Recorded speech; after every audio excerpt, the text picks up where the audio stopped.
dawn at Pearl Harbor, the great American naval base in Hawaii. On Sunday, the 7th of December, 1941, it broke peacefully over the United States Pacific Fleet. In peacetime, the fleet always observed Sunday as a holiday. It was a time to relax.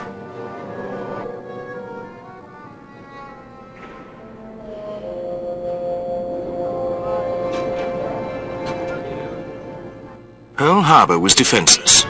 Aircraft neatly parked wingtip to wingtip to protect them from saboteurs. The fleet's battleships were lashed together, their crews below decks. But another fleet was at sea. 200 miles north of Hawaii lay the 6 aircraft carriers of a Japanese strike force commanded by Admiral Chuichi Nagumo. After 12 days at sea, Nagumo's carriers had reached the point from which they planned to launch a surprise attack on Pearl Harbor without a formal declaration of war. In the grey, pre-dawn light, the first wave of fighters and bombers was readied for takeoff. Their crews received a final briefing for an operation which had been planned in meticulous detail.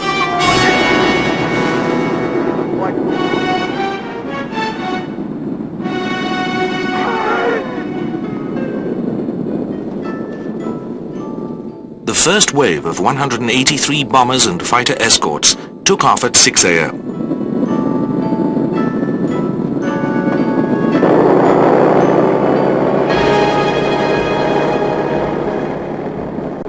As their engines roared into life, Admiral Nagumo, who had grave doubts about the wisdom of the operation, anxiously paced the bridge of his flagship, the carrier Akagi.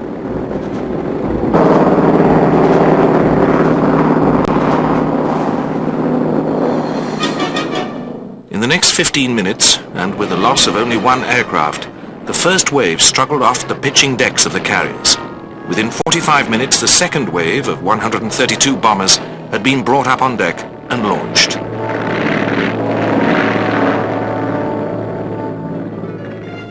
By 7 a.m., the whole force was heading for Pearl Harbor. Minutes later, the first wave was picked up by a U.S. Army mobile radar station on the northern tip of Oahu. But the naval duty officer at Pearl Harbor dismissed the operator's report as a flight of American bombers coming in from California. The radar station was shut down. At the naval base, it was just another leisurely Sunday.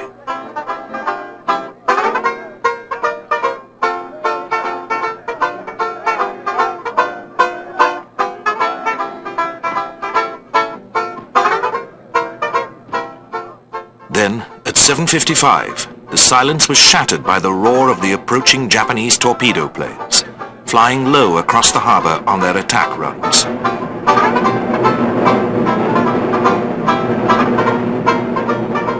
Anxious faces looked skywards.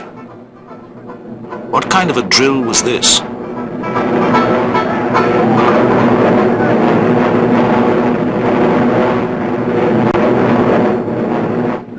Then bombs began to explode on the battleships and among the tightly packed aircraft at Wheeler Air Base.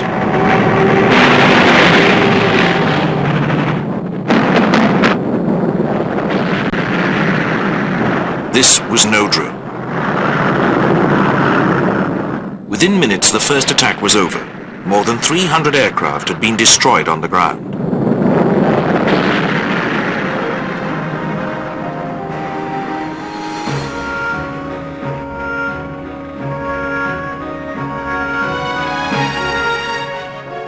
There had been little or no resistance, as most of the ammunition for Pearl Harbor's anti-aircraft guns had been locked up in store.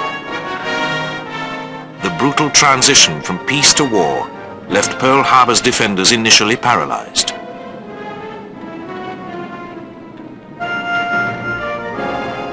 There was carnage on Battleship Row.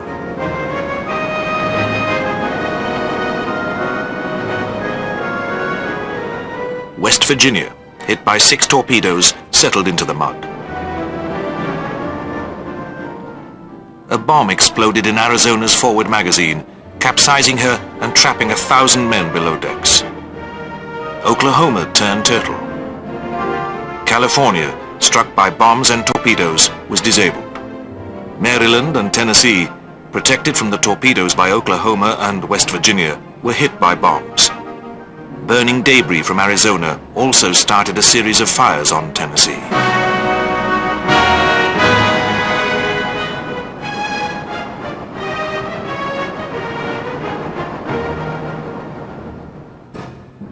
But the Japanese triumph was incomplete.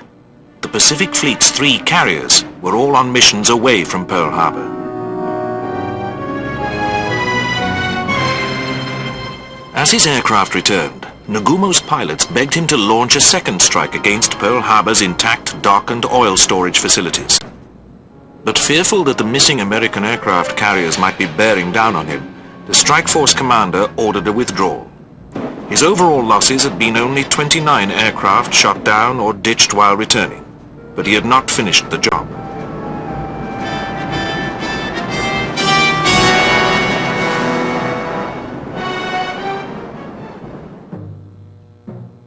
On the morning following the attack, US President Franklin Roosevelt drove to Congress.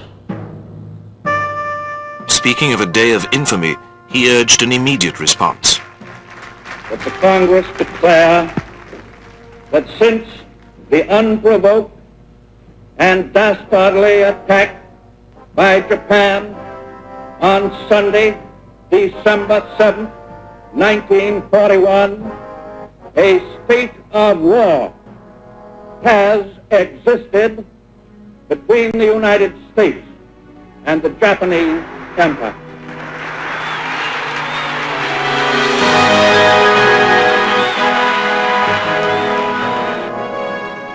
Three days later, Adolf Hitler declared war on the United States, as did his ally, the Italian dictator Benito Mussolini.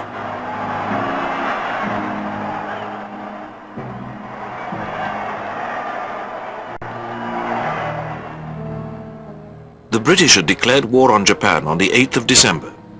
Their Prime Minister, Winston Churchill, saw these events as the turning point of the war. From the moment he had come to power in May 1940, Churchill had seen no way of winning the war against Hitler without, as he put it, getting the Americans in. The vast economic, industrial and military potential of the United States was now fully behind the Allies, in the Pacific and in Europe. Churchill believed that we have won the war. Later he wrote that on the night of the 8th of December, he went to bed and slept the sleep of the saved and the thankful. But first, the British and Americans had to face defeat. Pearl Harbor lay in ruins. The Japanese were rampaging through the Pacific and the Far East.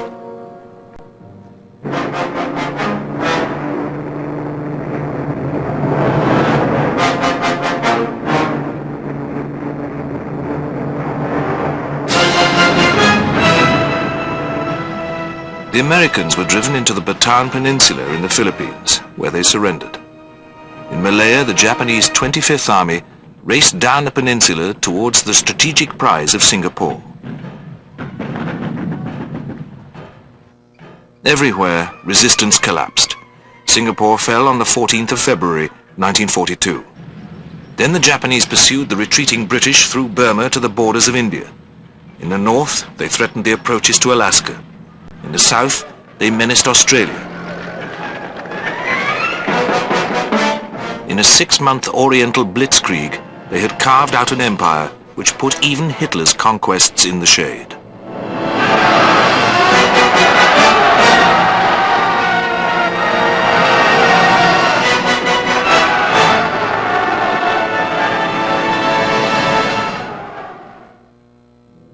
Some historians have claimed that Roosevelt knew of the Japanese plans, but let the attack go ahead so that America could enter the war.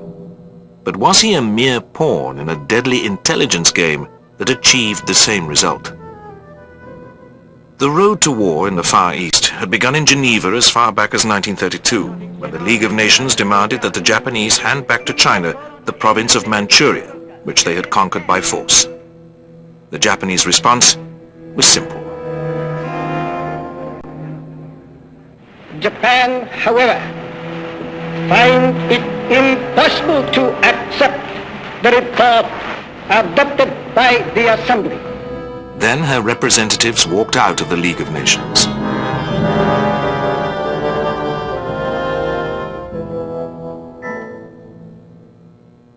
In 1937, open war broke out between Japan and China.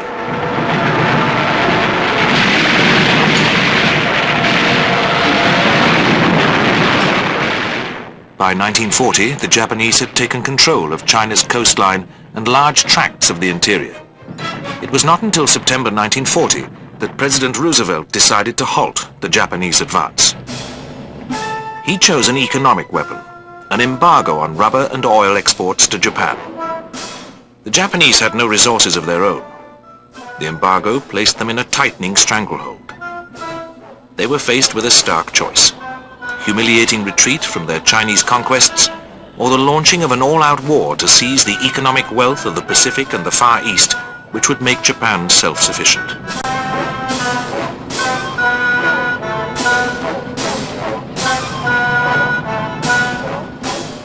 The Japanese chose war. While their diplomats continued negotiations in Washington with the American Secretary of State, Cordell Hull, their military chiefs were drawing up detailed plans for the conquest of vast areas of the Far East and Pacific. These were approved on the 3rd of November 1941. The architect of the plans was the brilliant Admiral Yamamoto, commander of the combined Japanese fleet. Paradoxically, Yamamoto admired America and was pessimistic about the ultimate outcome of a war with her. He told the Japanese Emperor Hirohito that he was confident of initial success, but could guarantee only 6 months of victory. The Americans were well aware of Japanese intentions, but not their precise plans. For by the end of September 1940, they had broken the Japanese diplomatic codes and were reading all messages. They were encoded on a machine not unlike the German Enigma. It had taken American codebreakers 2 years to unlock their secrets, working on 2 messages which were breakable because they contained predictable phrases. The Americans codenamed the diplomatic traffic Purple. They built 4 Purple machines, one of which they gave to the British. There was a problem with Purple. It was used only to transmit messages from the Japanese Foreign Office to its diplomats abroad. In the nature of things, such instructions do not contain war plans. As war approached, the messages sent in Purple were increasingly ominous. They aroused the suspicions of American and British eavesdroppers, but suspicion did not amount to proof. Another code was far more important than Purple: the Japanese naval code JN-25. This had also been cracked by the US Navy's codebreakers. But the head of the Navy's War Plans Division, Admiral Richmond K. Turner, was so determined to safeguard this secret that he was unwilling to share it even with his president. Roosevelt received only sporadic summaries of Purple and knew nothing of JN-25. Similarly, the chiefs of staff kept the Navy and Army commanders at Pearl Harbor completely in the dark. They knew no more about Purple and JN-25 than an ordinary seaman.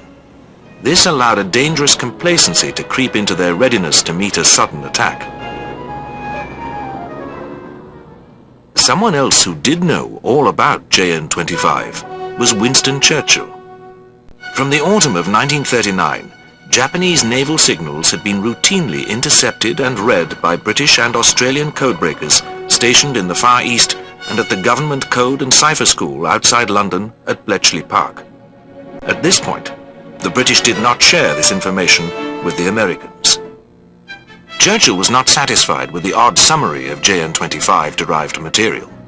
He insisted on a regular supply of raw JN-25 decrypts. This gave him a ringside seat at the unfolding drama which was to reach a climax at Pearl Harbor.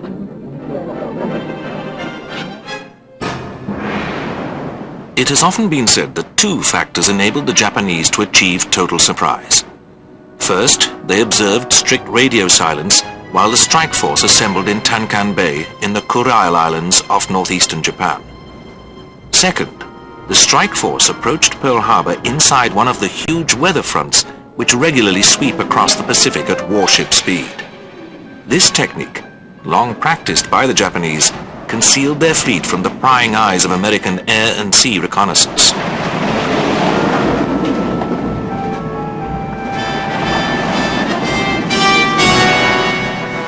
The weather front was real enough, but radio silence was not maintained. In the days leading up to the attack on Pearl Harbor, at least 20 messages sent by Admiral Yamamoto and encoded in JN-25 were intercepted by British listening stations in Hong Kong and Singapore, and the Americans in Hawaii and on the west coast of America. They can be seen today in the National Archives in Washington, D.C.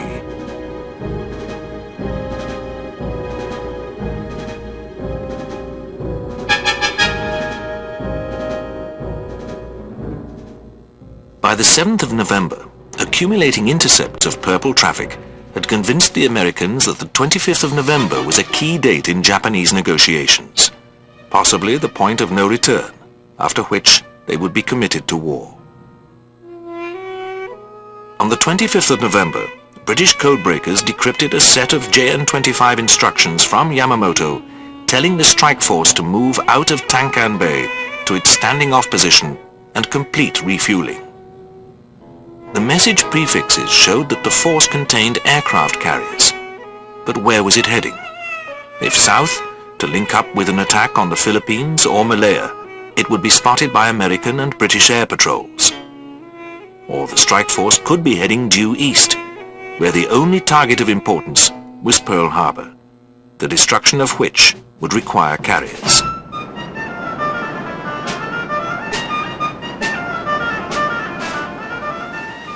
A further intercept of the 2nd of December gave the date of the attack. Yamamoto had radioed the strike force, "Climb Nitikiyama" on the 8th of December. As Mount Nitikiyama was the highest mountain in the Japanese Empire, it did not take a code-breaking genius to deduce that this signaled the day, which would be the 7th of December local time in Pearl Harbor. This was the only time this crucial information was sent by radio. By a process of deduction, the British codebreakers in the Far East concluded that the only target which fitted the strike force's length of voyage, its mid-ocean refueling and use of aircraft, was Pearl Harbor. An attack on Sunday, the 7th of December, would offer the greatest element of surprise. The information was sent back to London with a request to relay it to Washington.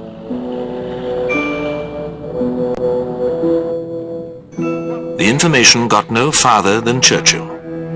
Had he informed Roosevelt of Yamamoto's messages of the 25th of November and the 2nd of December, it would have revealed that the British had been withholding information from their allies at precisely the moment when they needed them most.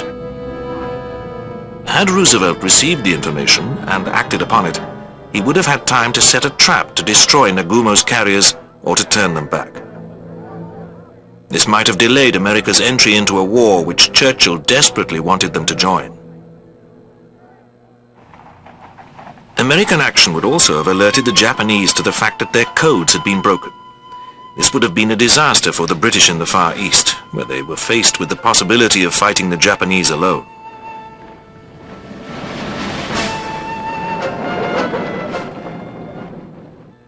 By the evening of the 6th of December, Roosevelt knew that war was inevitable. A 13-part purple message decoded by the Americans left him in no doubt that the United States was on the brink of war. But he did not know where Japan would strike. Assuming that the codebreakers at Bletchley Park were as efficient as their American counterparts, Churchill would also have received a translation of the 13-part purple message, thanks to the purple machine handed over by the Americans. The message contained the Japanese ultimatum and was accompanied by instructions to deliver it, with a final 14th part to the American State Department at exactly 1 p.m. Washington time on the 7th of December. In London, it would be 6 p.m. By mid-afternoon on the 7th of December, still early morning in Washington, Churchill had all the clues. Everything pointed to a dawn attack somewhere in the Pacific. On the night of the 7th of December, Churchill entertained 2 men to dinner at Chequers, his official country house. They were John Wynant the US ambassador, and Averell Harriman, Roosevelt's special envoy. When they sat down, Pearl Harbor was already ablaze. Churchill's butler interrupted the dinner with the news that the BBC had just reported an attack on Pearl Harbor. To Winant's astonishment, Churchill exclaimed, "We shall declare war on Japan," and marched into his office to telephone Roosevelt. Amazed that Churchill had accepted such stunning news from his butler without even bothering to contact Downing Street or the Foreign Office, Winant told Churchill that he couldn't declare war on a radio announcement. But Churchill had known all along. On the phone, he assured Roosevelt that Britain's declaration of war would follow immediately. First and foremost, Churchill wanted American help in the fight against Hitler. This could not be guaranteed by war with Japan. Churchill could not have foreseen that Hitler would seal his own fate by immediately declaring war on the United States.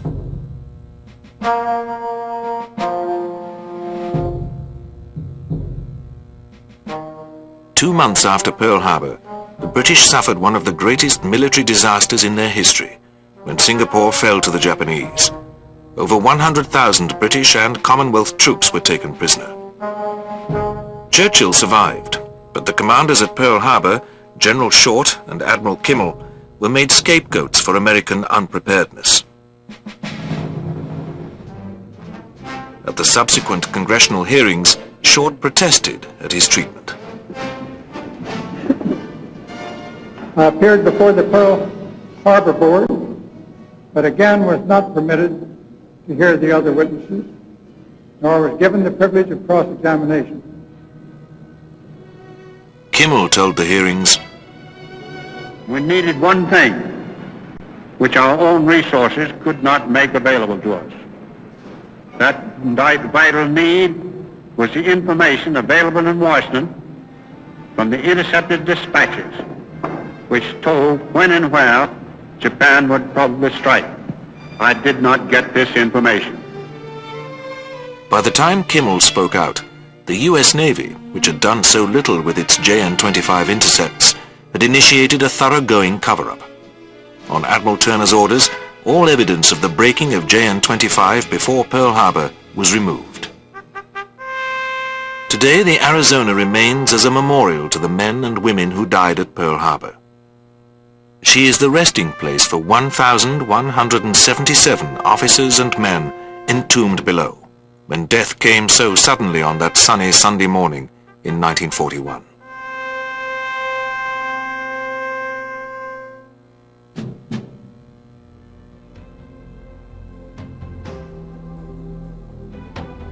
A cloud of uncertainty hangs over the attack on Pearl Harbor.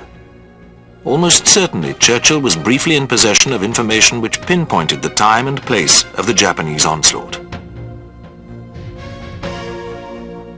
And almost certainly, he chose to withhold this information from Roosevelt, who was also denied vital intelligence by his own service chiefs, fearful of leaks and alerting the Japanese. For Churchill to have revealed that the British had broken JN-25 would have compromised his codebreakers and also threatened the Prime Minister's strategy for survival, to get the Americans into the war at any cost.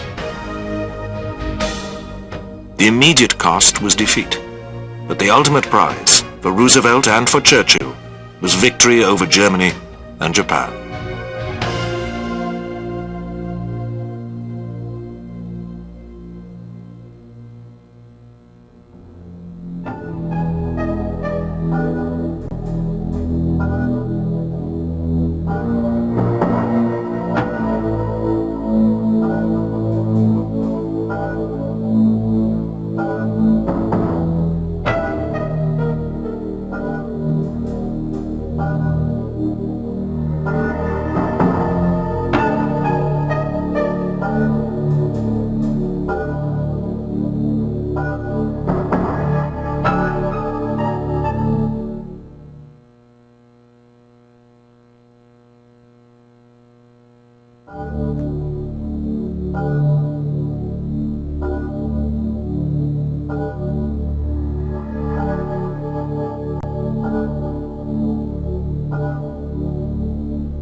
At dawn on the 16th of July 1945, a gigantic fireball, brighter than many suns, burst over the New Mexico desert, exploding with the force of 20,000 tons of TNT and fusing the sand to glass.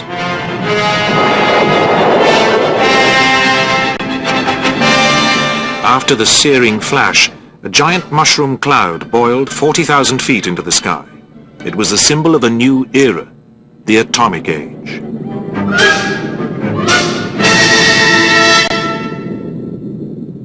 As the ground trembled with the force of the explosion, the brilliant physicist Robert Oppenheimer, the man who had led the team which built the atomic bomb, was reminded of a grim line from a sacred Hindu text, the Song of God. "I am become death, the destroyer of worlds." The race to build the atomic bomb had been won. It had begun in 1934, when the physicist Leo Szilard, a Hungarian-born refugee from Nazi Germany, realized that enormous amounts of energy could be released by splitting certain atoms and setting up a chain reaction. 8 years later, in a squash court under an abandoned Chicago football stadium, the Italian Enrico Fermi, another refugee from fascism, built an atomic pile from graphite bricks and uranium. When Fermi withdrew the pile's control rods, he achieved a chain reaction. Could this be used to create a bomb of enormous power? In Britain, two more refugees from the Nazis, Rudolf Peierls and Otto Frisch, had discovered that a rare form of the element uranium, uranium-235, could produce an instantaneous explosive chain reaction of the type needed for a bomb. Fermi's pile produced plutonium, and this too could be used to make an atomic bomb. In the late 1930s, atomic research had been well advanced in Nazi Germany. Many scientists feared that an atomic bomb might be placed in the hands of the German leader, Adolf Hitler. The consequences seemed almost too terrible to contemplate, as Hitler's policies inexorably pushed Europe to the brink of war. From Europe to the Pacific, another global conflict loomed. In 1937, Japan had invaded China. 3 years of civil war had devastated Spain. By August 1939, Hitler was preparing for an invasion of Poland. The people of Britain and France were steeling themselves for war with Germany.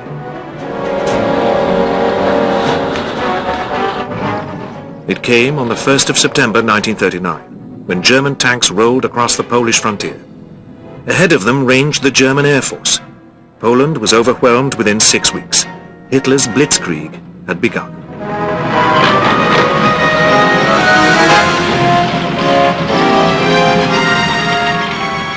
Ominously, it seemed that Hitler also had other weapons up his sleeve. On the 19th of September, as Polish resistance collapsed, he made a speech in which, for the first time, he referred to a mystery weapon, which would place Germany in an unassailable position. Hitler's announcement sent a shiver down the spine of another refugee from Nazi Germany. In the United States, Albert Einstein, the leading physicist of the day, warned President Roosevelt that Germany might be planning to build an atomic bomb. Einstein wrote a letter to the president in which he warned that recent research leads me to expect that the element uranium can be turned into a new source of energy. This could lead to the construction of bombs. A single bomb could destroy a whole port and some of the surrounding territory. The United States was not yet at war, but the president responded by setting up a uranium committee. In July 1941, the committee reported to Roosevelt that in a future war, the use of an atomic weapon would be determining. Simultaneously, the British were working on a nuclear weapons program, codenamed Tube Alloys. The pace quickened when the United States entered the war in December 1941, after the Japanese attack on Pearl Harbor. British scientists joined forces with the Americans. Research was transferred to America under the codename Manhattan Project, because much of the initial work took place at Columbia University in Manhattan. In overall command was U.S. Army engineer General Leslie R. Groves. The scientific director was Robert Oppenheimer of the University of California. The two men were complete opposites. Groves was a hard-driving ramrod. Oppenheimer was intense, anguished, and humanist. Together, they made a great team. It was at Oppenheimer's suggestion that the New Mexico desert became the site where the bomb was to be tested. Oppenheimer needed a climate suitable for year-round outdoor work and a location remote from sea coasts to reduce the risk of attack. For security reasons, the area should be thinly populated, but also accessible by road and rail. It also needed to be sufficiently attractive to keep his scientific prima donnas happy as they went about their work. The complex built at Los Alamos met all these criteria. The Allies' most brilliant scientific brains made their way to Los Alamos. One of the scientists' wives recalled, "I felt akin to the pioneering women accompanying their husbands into the unknown."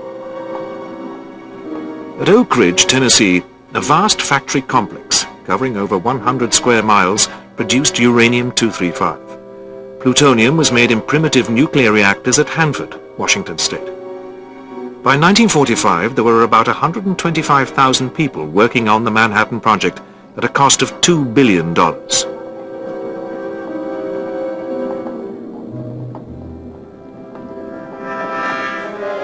The project was shrouded in secrecy and maximum security. It contrasted with the makeshift technology which was at first used to handle the radioactive material brought to Los Alamos.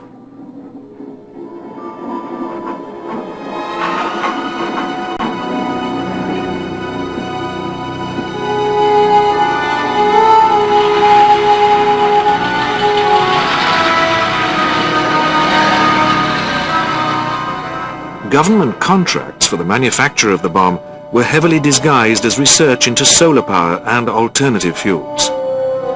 When the top scientists left Los Alamos, they traveled under aliases. In spite of its size and the number of people involved, no word of the project was leaked to Germany or Japan. Only the Soviet Union knew what was going on, informed by a spy within Los Alamos, the refugee physicist Klaus Fuchs.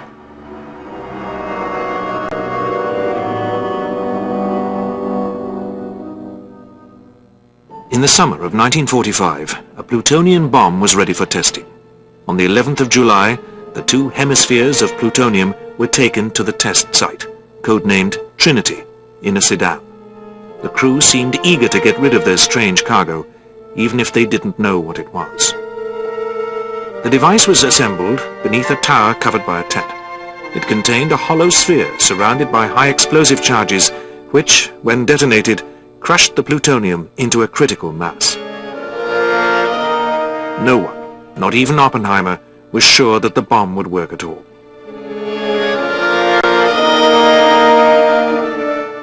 On the 14th of July, the tent was removed, and the device, completely assembled except for the detonators, was raised to the top of the 100-foot tower. While the device was being armed, tests continued on a dummy unit swathed in cables.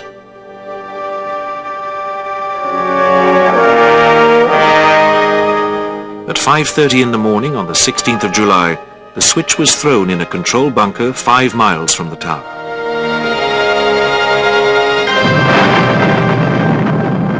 Among those who witnessed the spectacle, feelings of exhilaration at a task accomplished was soon replaced by a sense of foreboding at the powers which had been unleashed.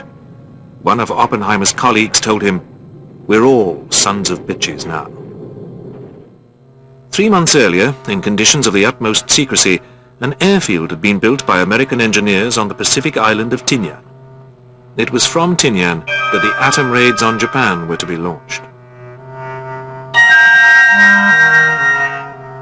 On the 26th of July, the American heavy cruiser Indianapolis arrived at Tinian carrying the vital cup-shaped chunk of uranium-235 encased in a lead cylinder. Having delivered the fissile element of the bomb, Indianapolis set sail for the Philippines. The cruiser was unescorted, and thus easy meat for the ace Japanese submarine commander Mochitsura Hashimoto, who intercepted her.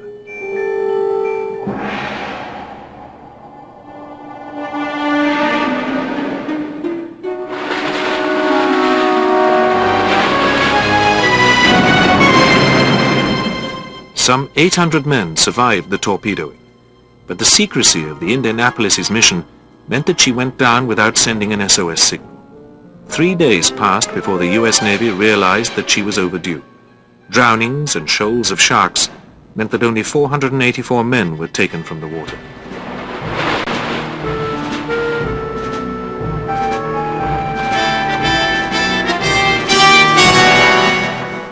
Preparations went ahead on Tinian.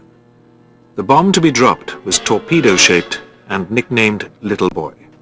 The recommendation to use it against Japan had been issued in Washington by a committee of scientific, military and political advisors. They urged that it be dropped as soon as possible and without warning on a military or industrial target.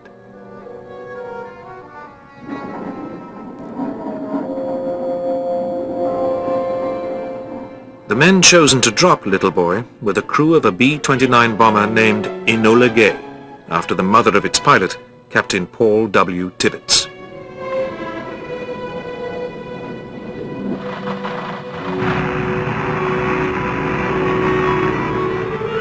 Enola Gay took off from Tinian early on the 6th of August on a 13-hour round trip to Japan.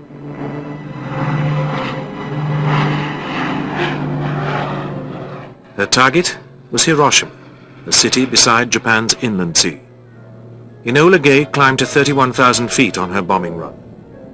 Bombardier Thomas W. Ferriby released Little Boy at 8:15 a.m. Japanese time. Less than a minute later, Little Boy exploded 2,000 feet over the city. The center of Hiroshima was flattened and 80,000 people killed. Now it was the turn of the plutonium bomb, Fat Man, on which an encouraging message was inscribed to the Emperor Hirohito, promising him a second kiss.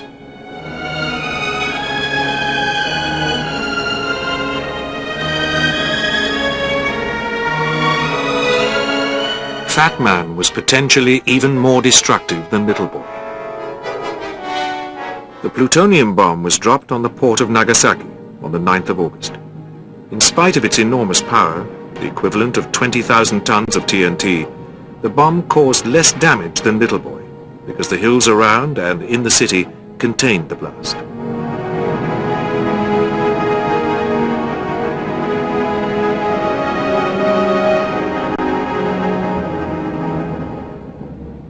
But it was bad enough. 35,000 died at Nagasaki. Later, many thousands more died of burns and radiation sickness.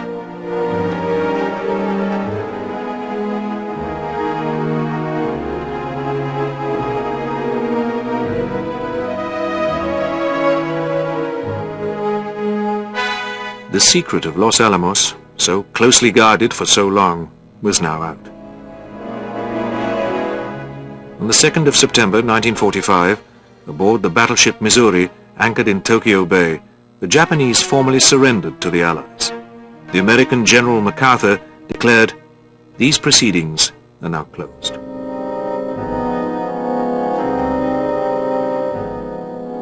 The war in Europe had already ended before the plutonium bomb was tested in New Mexico. Hitler had committed suicide in his Berlin bunker.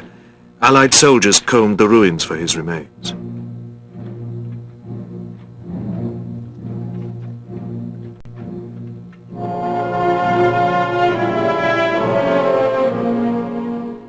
The German survivors of the Battle of Berlin were marched through the shattered capital of the Third Reich. The red flag flew over the Reichstag. Allied scientific and intelligence teams searched Germany for evidence of Hitler's atomic weapons program. They discovered that only one reactor had been built, but it had not produced any material for a bomb. The most well-known German physicist and unofficial spokesman for the German nuclear effort was Karl Heisenberg. It has been suggested that Heisenberg subtly sabotaged the program to prevent Hitler getting the bomb. The Allies also played their part. The Norsk hydro plant in Norway made heavy water, a vital element in the atomic pile the Germans were building. The plant had been crippled by an Allied commando raid.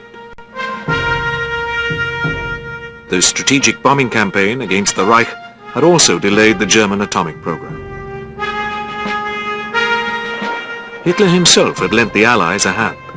From the moment the Nazis came to power in 1933, they sought to isolate Jews from German society.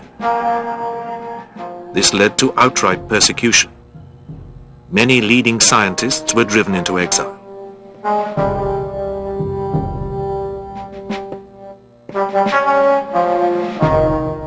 Research and development were also held back by the chaos of the competing personal empires within the Nazi state. There had been 12 separate teams competing with each other to present Hitler with an atomic bomb. Small wonder that they failed. Hitler may have been denied the bomb, but he did have a weapon in his arsenal capable of inflicting nuclear devastation on Britain, the V2 rocket. In 1943, Hitler and the Nazi propaganda machine issued a torrent of warnings that vengeance was about to burst over the heads of the Allies. In 1936, a rocket research establishment had been set up at Peenemünde, on a remote island in the Baltic. It was run by General Walter Dornberger and a young scientist, Werner von Braun, the German equivalent of the Groves Oppenheimer team at Los Alamos. By the summer of 1943, work at Peenemünde was well advanced on the V2 rocket and the V1 flying bomb.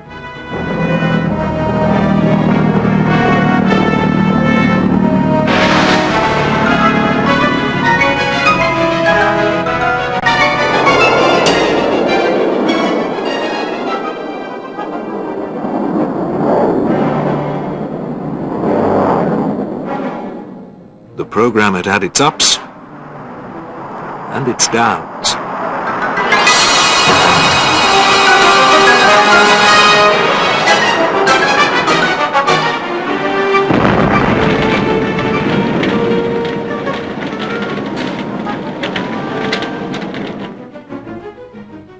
At the end of August 1943, RAF Bomber Command raided Peenemünde.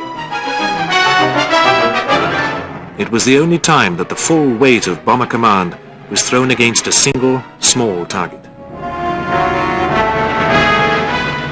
The bombers held up the V2 program for 2 months and forced von Braun to move the manufacturing facility to an underground complex at Nordhausen in the Harz Mountains.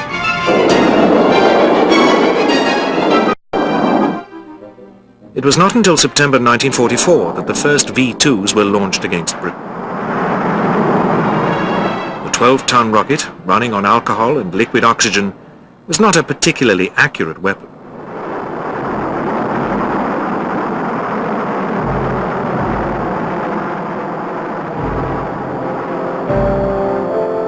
But London was a very big target. Over 500 fell in the London area, the last as late as March 1945, killing nearly 3,000 people. The V2 was a terrifying weapon, but it was expensive to manufacture and carried only a 1-ton warhead, no bigger than that of the V1. Each V2 cost 20 times more to build than the V1.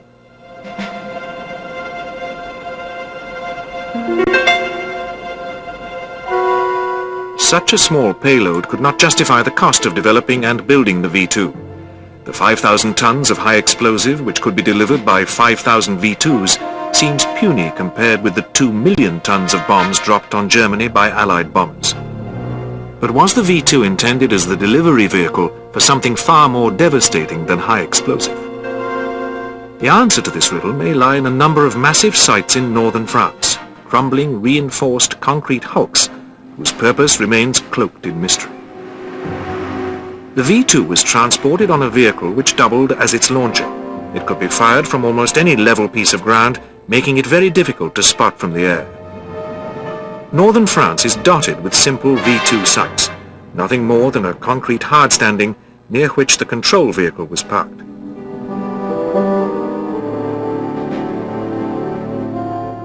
But in the Pas-de-Calais region, there are several massive V2 sites which were linked with sophisticated radar tracking stations.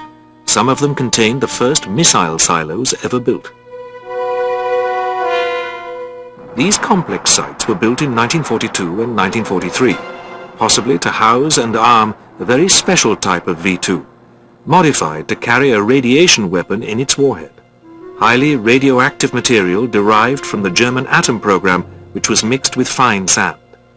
A rain of V-2s armed with this deadly cargo would airburst over southern England, turning its towns and farmland into an irradiated desert.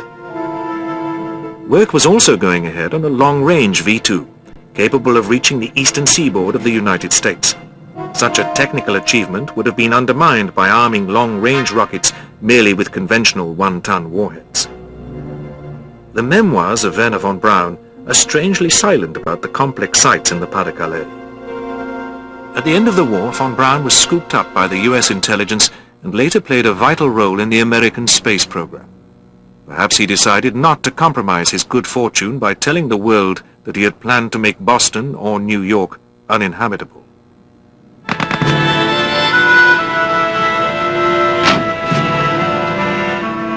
Time ran out for the Third Reich before Hitler's nuclear-armed rockets could be fired from their special sites in northern France. By September 1944, they had been overrun by the Allies.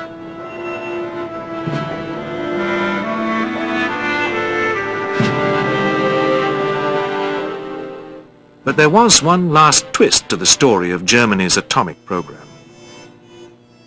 On the 25th of March 1945, 3 weeks before the Red Army opened its offensive on Berlin, a large German mine-laying submarine set sail for Japan.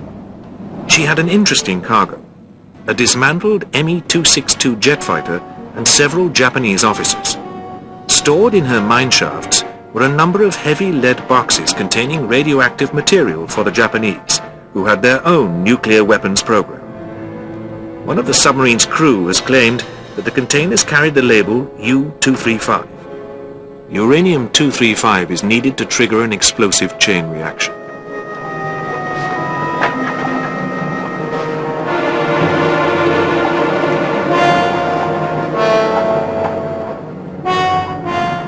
The war in Europe ended when the U-boat was only halfway across the Atlantic.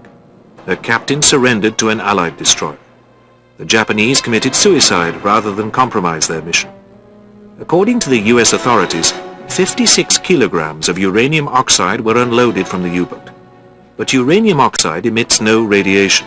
It could be carried in a cardboard box.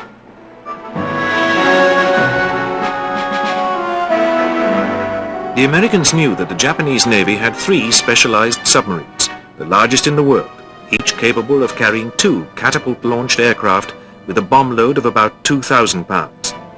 Standing off the coast of California, they could have launched their warplanes on a kamikaze mission to drop a radiation bomb on Los Angeles or San Francisco. The capture of the mine-laying U-boat seems to have put paid to this mission.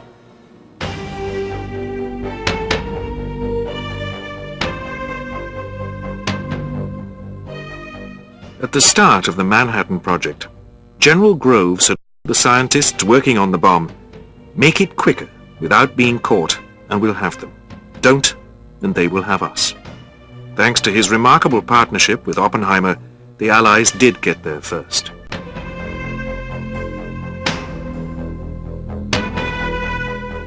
The Germans never got near making a bomb, but it was clear that other nuclear options lay within their grasp, made possible by a special type of V-2 fired from the complex sites in northern France.